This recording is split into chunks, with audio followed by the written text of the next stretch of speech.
Baiklah, perkenalkan nama saya Nofri Putri Saragi dari kelas MJ02 mata kuliah Bisnis Komunikasi akan mempresentasikan laporan hasil operasi PT Wijaya Karya Persero Tbk dalam rangka ujian akhir semester.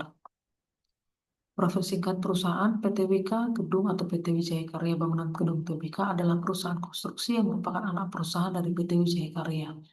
Perusahaan ini fokus pada konstruksi bangunan gedung dan menawarkan berbagai layanan terkait konstruksi termasuk studi kelayakan, perencanaan, desain teknik, konstruksi bangunan, manajemen proyek, serta operasi dan pemeliharaan.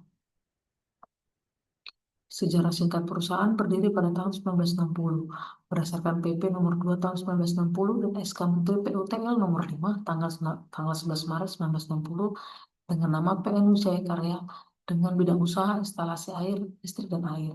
Dalam perkembangan kegiatan usaha berubah menjadi PT Wijaya Karya tahun 1972, tercatat beberapa lokasi pernah digunakan PT Wika pada awal operasinya, mulai dari Jalan Johar nomor 10 Jakarta Pusat tahun 1960 sampai dengan tahun 1962, Jalan Hayamuruk 3 Jakarta Pusat tahun 1962 sampai dengan 1979, dan Kafling 9 Cipinang Cempedak Jakarta Timur tahun 1979 sampai dengan saat ini.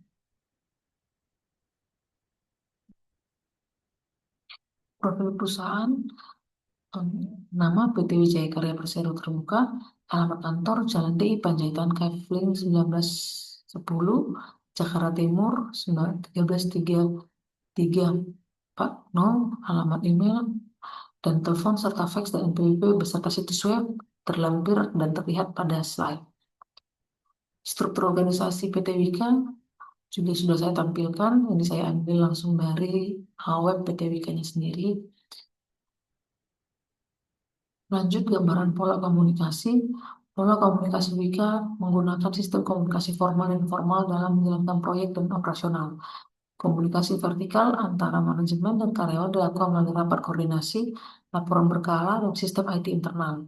Lalu komunikasi horizontal antar divisi yang mendukung kolaborasi dalam penyelesaian proyek. Penggunaan teknologi digital seperti email, intranet, dan aplikasi kolaborasi juga mendukung efektivitas dalam berkomunikasi. Hasil analisa yang bisa saya dapat, PT Wika itu sendiri menjunjung yang pertama namanya accountability, kejelasan fungsi, pelaksanaan, dan pertanggungjawaban organisasi sehingga pengelolaan perusahaan terlaksana secara efektif. Lalu PT Wika juga menerapkan independensi, kemandirian pengelolaan perusahaan untuk bertindak tanpa terpengaruh tekanan dari pihak manapun yang tidak sesuai dengan perundang-undangan yang berlaku serta prinsip-prinsip koperasi yang sehat. Lalu transparansi, keterbukaan dalam melaksanakan proses pengambilan keputusan dan dalam mengemukakan informasi material yang relevan mengenai perusahaan. Lalu responsibility, kesesuaian dalam pengelolaan perusahaan terhadap perundang-undangan, dan fairness, keadilan dan kesetaraan dalam memenuhi hak-hak pemangku kepentingan yang timbul berdasarkan perjanjian dan peraturan yang berlaku.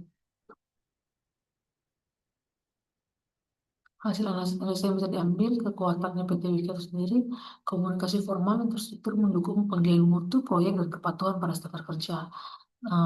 Tapi memiliki kelemahan karena terjadi keterlambatan informasi karena kompleksitas proyek dan banyaknya tingkat hierarki. Peluang yang bisa didapatkan, peningkatan kebaguran teknologi komunikasi bisa mempercepat aliran informasi dan pengambilan keputusan. Tantangan menjaga komunikasi efektif saat proyek besar dengan banyak pemangku kepentingan.